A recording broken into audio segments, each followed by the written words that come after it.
During this COVID-19 pandemic, there's been a lot reported on the virus and the patients that have it. Coronavirus pandemic. COVID-19 patients. First COVID-19 patient. And of COVID-positive patients. Coronavirus. COVID-19. COVID-19.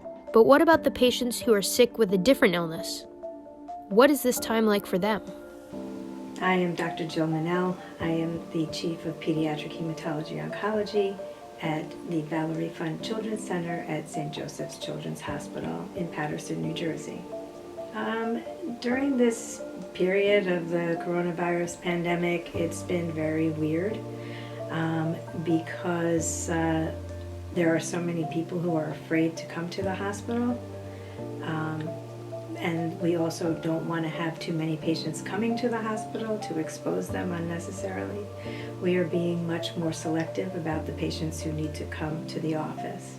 People over the age of 60 or 65 and people with underlying health conditions are at greater risk of severe disease. You know, there are concerns anytime with any infectious agent when you have patients who can't fight off infections easily.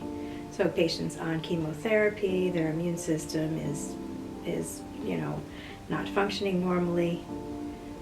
But thankfully, we have not seen excessive deaths in patients who are getting the coronavirus who are on chemotherapy.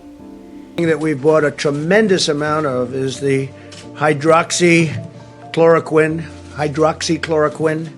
It's a powerful drug on malaria. And there are signs that it works on this, some very strong signs. Is hydrochloroquine preventative against this virus? Yes or no? You know, as I've said many times, Margaret, the data are really just at best suggestive. Hydroxychloroquine is also known as Plaquenil. It's a medication that is used to treat malaria. People who travel to like Africa can also take it as a preventive measure of to not getting malaria. And also it's extremely useful for patients who have certain autoimmune diseases like lupus. And so there is also concern that people are using up the supply of Plaquenil.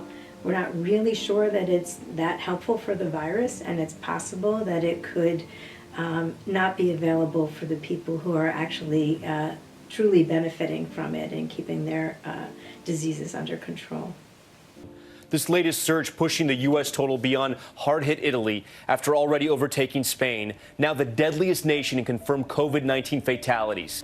I think all of us are really concerned that people are ignoring symptoms that they're having, that they're so afraid to go to the hospital for anything, because they don't want to contract the virus, that they're ignoring symptoms that may be happening. That's why we're trying to keep in close contact with our patients, to tell them, we're here for you if you need us, if you have a fever, if you have a problem, you need to call us, so that they don't ignore their symptoms. Concern is also growing for doctors and nurses working tirelessly to help COVID-19 patients and contracting the virus themselves at an alarming rate. I think as a healthcare worker, I'm not so much worried about that I'm going to get sick.